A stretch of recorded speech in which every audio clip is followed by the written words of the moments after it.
Hello बच्चों। तो आज हम लोग देखेंगे क्वेश्चन नंबर 6। क्वेश्चन नंबर 6 में क्या है बच्चों, हमें इतने संख्या बताने हैं जो 7 से डिवाइड हो, वो भी 3 डिजिट्स वाले। तो 3 डिजिट्स वाले ऐसे कितने संख्या है, कितने नंबर है जो 7 से डिवाइड हो जाते हैं। तो 3 डिजिट्स कहां से शुरू होता है बच्चों? 100 से।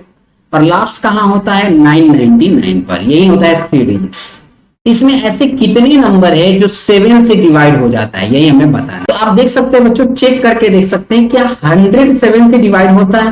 तो नहीं बच्चों, 100 7 से डिवाइड नहीं होता है। लेकिन 101 भी नहीं होता है, 102 भी नहीं होता है, लेकिन 105 जो होता है बच्चों, ये 7 से डिविजिबल होता है। साथ में 112 भी होता है और सो डॉट डॉट डॉट। क्या 999 भी 7 से डिवाइड होता है? तो नहीं बच्चों, ये भी 7 से डिवाइड नहीं होता है। तो क्या 998 होता है? क्या 997 होता है? ये सभी 3 डिजिट्स। आप 999 के बाद 1000 पे नहीं जा सकते। 1000 4 डिजिट कहलाता है, जो क्वेश्चन के बाहर चला जाएगा। क्वेश्चन में केवल 3 डिजिट्स ही देखना है, 3 अंक वाला ही देखना है। तो हम नीचे चले जाएंगे तो इस तरह देखेंगे 996 भी नहीं होता है, और देखेंगे कि 994 जो होता है ये 7 से डिवाइड हो जाता है। तो बच्चों इस सीरीज में हमने क्या देखा? इस सीरीज में देखा कि जो पहला नंबर होता है ये 7 से डिवाइड होता है, वो होता है फर्स्ट टर्म 105। और जो लास्ट टर्म है जो 7 से डिवाइड होता है, लास्ट टर्म मतलब n होता है, जिसे लास्ट टर्म भी लिखा जाता है, वो होता है 994। तो फर्स्ट टर्म है 105, लास्ट टर्म है 994, और d कितना है बच्चों? तो d होगा 7 की बात कर रहे हैं तो 7 ही होगा d। तो हमें n बताना है ऐसे कितने नंबर है जो 7 से डिवाइड हो सकते हैं। यहां पर तो 3 नंबर दिखाई दे रहे हैं, इसके अलावा और कितने नंबर है जो 7 से डिवाइड होते हैं? तो आप काउंट करने जाओगे तो टाइम ज्यादा लगेगा। आप यहां पर फॉर्मूला लगा दो, an is equal to a plus n minus 1 into d. an कितना है बच्चों? 994 लास्ट टर्म। फर्स्ट टर्म क्या है? 105 प्लस n कितना है फाइंड करना है हमें, और d कितना है 7। अब इसको माइनस कर दो, 994 में से माइनस कर दो 105, यहां पर हो जाएगा n माइनस 1 इंटू 7। तो इसको माइनस करो बच्चों, तो यहां पर हो जाएगा 9, ये हो जाएगा 8, और ये हो जाएगा बच्चों 8। अब 7 से यहां पर डिवाइड कर देंगे, तो यहां पर हो जाएगा n माइनस 1। 7 से डिवाइड करो, 7 1 जा 7, फिर हो जाएगा 18, 7 2 जा 14, 49, 7 7 जा 49, ये हो जाएगा n माइनस 1। तो n कितना होगा बच्चों? तो n निकालने के लिए इसको ट्रांसफर करेंगे तो प्लस 1 हो जाएगा। तो n is equal to 127 plus 1 128। तो ऐसे 128 नंबर है जो 7 से डिवाइड होते हैं। ध्यान रखना बच्चों, 128 ऐसे नंबर है जो 7 से डिवाइड हो जाते हैं। नेक्स्ट क्वेश्चन क्या है बच्चों? नेक्स्ट क्वेश्चन बहुत इंपॉर्टेंट क्वेश्चन है बच्चों, बहुत इंपॉर्टेंट है। इसमें एक एपी दिया गया है, एक सीरीज दिया गया है एपी का, जो 10 7 4 डॉट डॉट माइनस 62 है। और इसमें पूछ रहा है कि हमें 11वां पद 11th टर्म निकालना है, लेकिन कहां से? लास्ट से निकालना है बच्चों, यानी यहां से निकालना है। ध्यान रखना है बच्चों, इधर से, यहां से नहीं निकालना है हमें, इधर से निकालना है। तो बच्चों इसमें फर्स्ट टर्म क्या है? फर्स्ट टर्म है 10, लास्ट टर्म क्या है? n क्या है लास्ट टर्म? तो लास्ट टर्म है माइनस 62। ध्यान, इसे हम n भी लिख सकते हैं, n लास्ट टर्म। और इसमें d क्या है बच्चों? d निकालने का फॉर्मूला क्या है? d निकालने का फॉर्मूला है a2 minus a1, a2 minus a1, a2 है 7 और a1 है 10, तो आंसर हो जाएगा माइनस। तो हमने क्या देखा? फर्स्ट टर्म दिया है, लास्ट टर्म दिया है, d दिया है, हमें 11th टर्म बताना है, 11th टर्म। लेकिन क्वेश्चन यही है, 11th टर्म बताना तो है लेकिन लास्ट से बताना है, लास्ट से। तो बच्चों फर्स्ट से होता तो फॉर्मूला क्या हो जाता? अगर हमें शुरू से 11th टर्म बताना होता तो फॉर्मूला हो जाता a11 a प्लस 10d। यही होता कि नहीं? यही होता ना, a11 a प्लस 10d, ये इसका फॉर्मूला हो जाता। लेकिन अगर लास्ट से बताना है हमें, लास्ट से 11 टर्म बताना है हमें, लास्ट से, तो इसका फॉर्मूला हो जाएगा l माइनस 10d। बस ये ध्यान, यहां पर l आ जाएगा, लास्ट टर्म आ जाएगा। लास्ट से निकालना है तो लास्ट टर्म ले लो, उसमें से 10d को माइनस। तो क्या आंसर होगा बच्चों? l कितना है? l है माइनस 62, लास्ट टर्म है माइनस 62। -10 और d कितना है बच्चों -3। तो इसको सॉल्व करेंगे तो -62 प्लस माइनस क्या हो जाएगा, माइनस माइनस क्या हो जाएगा प्लस, और 10 मल्टीप्लाई 3 क्या हो जाएगा 30। इसको सॉल्व कर दो बच्चों, इसको सॉल्व करेंगे तो आंसर हो जाएगा -32। यही आंसर। तो लास्ट से जो 11 टर्म्स है उसका आंसर है -32। नेक्स्ट क्वेश्चन है बच्चों, ये भी सेम टू सेम क्वेश्चन है। इसमें बच्चों 12 टर्म्स बताना है, तो आप इसको सॉल्व करिए, आपके लिए होमवर्क है। आपको क्या करना है बच्चों, फर्स्ट टर्म है a, लास्ट टर्म है 88 और d कितना है बच्चों a2 -a1 यानी 4 - 1 कितना हो जाएगा 3। तो a हो गया, लास्ट टर्म हो गया, d हो गया। हमें लास्ट से 12 टर्म बताना है, लास्ट से। तो लास्ट से 12 टर्म बताना है तो इसका आंसर हो जाएगा l - 11d। इसको सॉल्व करो, आंसर क्या आ रहा है इसे आप लोग नोटबुक में भी लिखे, कमेंट भी करें और इसे फेयर नोटबुक में भी लिखने हैं।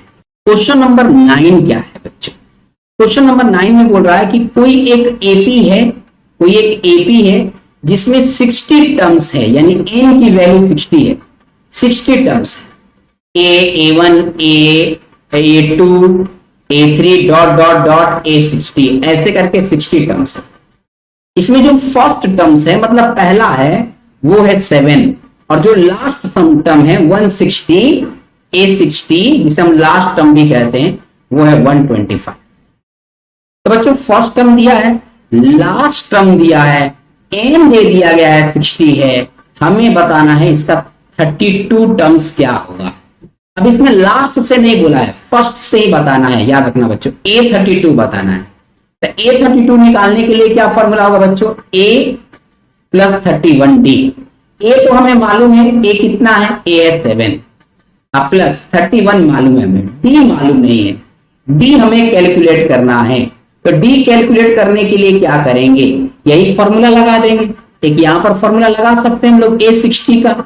a60 का फॉर्मूला क्या होता है बच्चों, a60 का फॉर्मूला होता है a + 59d। हो सकता है कि नहीं, a60 कितना है 125, a कितना है, a है 7, ये हो गया 59 और d हमें कैलकुलेट कर लेना है। हम लोग कर सकते थे ऐसे भी सॉल्व। तो 7 यहां पर प्लस है तो इधर आएगा तो माइनस हो जाएगा, 125 में से 7 को माइनस कर दो, यहां पर 59 इंटू डी हो जाएगा 60 टर्म निकालने के। और इसका आंसर हो जाएगा बच्चों 117 इज इक्वल टू 59d। तो d इज इक्वल टू क्या हो जाएगा बच्चों 18 होगा, 17 नहीं 18 होगा। तो d इज इक्वल टू हो जाएगा 118/59। कितने टर्म्स इसको देख लेते हैं, 2 से इसको डिवाइड कर देते हैं, 2 टर्म्स। तो d का आंसर क्या है बच्चों 2 है, तो d इज इक्वल टू 2। अब तो इसको सॉल्व कर सकते हैं आप लोग, यहां पर मल्टीप्लाई क्या करना था 2 करना था, ये हो गया 7 + 62, आंसर हो गया 69। ये आंसर 10th बच्चों लास्ट क्वेश्चन है। इसमें बोल रहा है बच्चों 4 समांतर श्रेणी, 4 संख्या जो है समांतर श्रेणी में, 4 जो नंबर है वो एपी में है। बच्चों ऐसा क्वेश्चन कभी भी आ जाए कि 3 नंबर है वो एपी में है, मान लो 3 नंबर जो है वो एपी में है, तो आप क्या लेट करोगे, a - d, a और a + d ऐसे ही लेट करोगे, ध्यान रखना है बच्चों फिक्स है। उसी तरह अगर 4 नंबर आ जाए एपी में, तो जो क्वेश्चन में पूछा गया है 4 नंबर एपी में है तो 4 संख्या एपी में है, तो यहां पर लेट करेंगे a - 3d, a - d, a + d और a + 3d, ये माना जाएगा 4। ध्यान रखना बच्चों कंटिन्यूअस एपी में। 5 नंबर पूछ दे तो क्या करोगे बच्चों, 5 नंबर पूछ दे तो आप करोगे a - 2d, a - d, a + d और a + 2d। तो इस तरह देख सकते हैं बच्चों 3 नंबर, 4 नंबर, 5 नंबर। इस तरह आप कमेंट कीजिए 6 नंबर अगर कंटिन्यूअस हो तो फिर हम लोग क्या लेट करेंगे।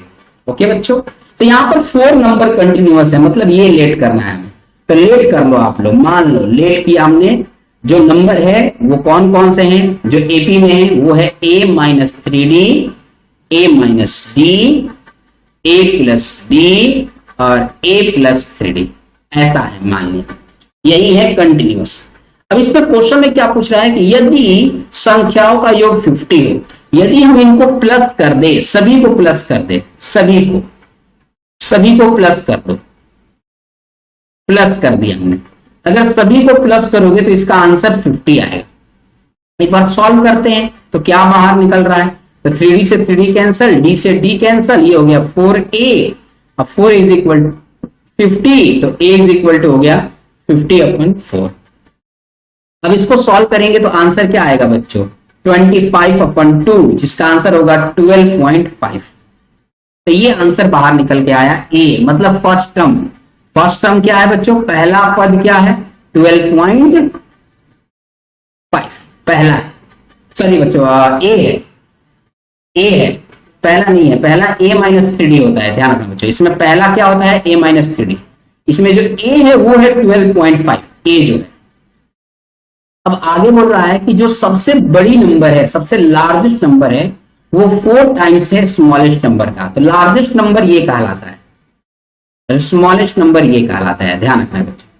तो लार्जेस्ट नंबर क्या है, A+3D, A+3D, और स्मॉलेस्ट नंबर क्या है, A-3D। ये जो है बच्चों 4 टाइम्स है स्मॉलेस्ट का, तो मैंने स्मॉलेस्ट का 4 टाइम्स कर दिया, तो दोनों इक्वल हो जाएंगे, दोनों क्या हो जाएंगे, इक्वल हो जाएंगे। तो ये हो जाएगा A+3D is equal to 4A-12D। अब इसको सॉल्व करो, D को इधर लाओ, A को इधर लेके चले जाओ, तो D को इधर लाएंगे तो 3D + 12D is equal to 4A - A। तो ये हो जाएगा बच्चों 15D is equal to 3A। तो A का तो आंसर पहले से मालूम है आप लोग को, A तो हमने निकाल लिया है, A है 12.5, पहले से मालूम है। तो D इज इक्वल टू क्या हो जाएगा बच्चों, 3 × 12.5/15। तो यहां से पॉइंट हटाएंगे तो ये 0 हो जाएगा, ये 25 से जाएगा 5 टाइम्स में, और ये जाएगा 6 टाइम में, ये 3 से 2 टाइम्स में। तो आंसर क्या होगा बच्चों, 5/2, इट मीन्स 2.5। तो आपने क्या देखा बच्चों, यहां पर A जो है वो है 12.5 और जो D है बच्चों वो है 2.5। अब क्वेश्चन में ये पूछा है कि आप मुझे ये सारे संख्या बताइए, सभी संख्याएं। तो सभी संख्याएं हमें बताना है, कैसे बताएंगे बच्चों, पहले नंबर है A-3D, कैसे बताएंगे, A कितना है 12.5 - 3, D कितना है 2.5। अब इसको सॉल्व कर दो, पहला नंबर आ जाए। तो पहला हो गया बच्चों 12.5 माइनस, और ये हो जाएगा 7.5। इसको सॉल्व कर दीजिए तो इसका आंसर कितना आएगा बच्चों, इसका आंसर आएगा 7। तो ये है पहला है 7 फर्स्ट। सेकंड क्या होगा बच्चों, सेकंड होगा A - D, यही है ना, देख लो बच्चों, सेकंड है A - D। तो सेकेंड क्या होगा बच्चों, A कितना हो गया 12.5 और D हो गया बच्चों 2.5। इसको सॉल्व करेंगे तो आंसर कितना आएगा, 10 है। तो पहला आ गया बच्चों इसमें 7 और दूसरा आ गया 10। अब तीसरा कितना होगा, इसके लिए हम लोग A + D का फॉर्मूला लगाएंगे। A हो गया 12.5 और D हो गया बच्चों 2.5। इसको सॉल्व करोगे तो कितना हो जाएगा, 15 हो जाएगा, तीसरा हो गया 15।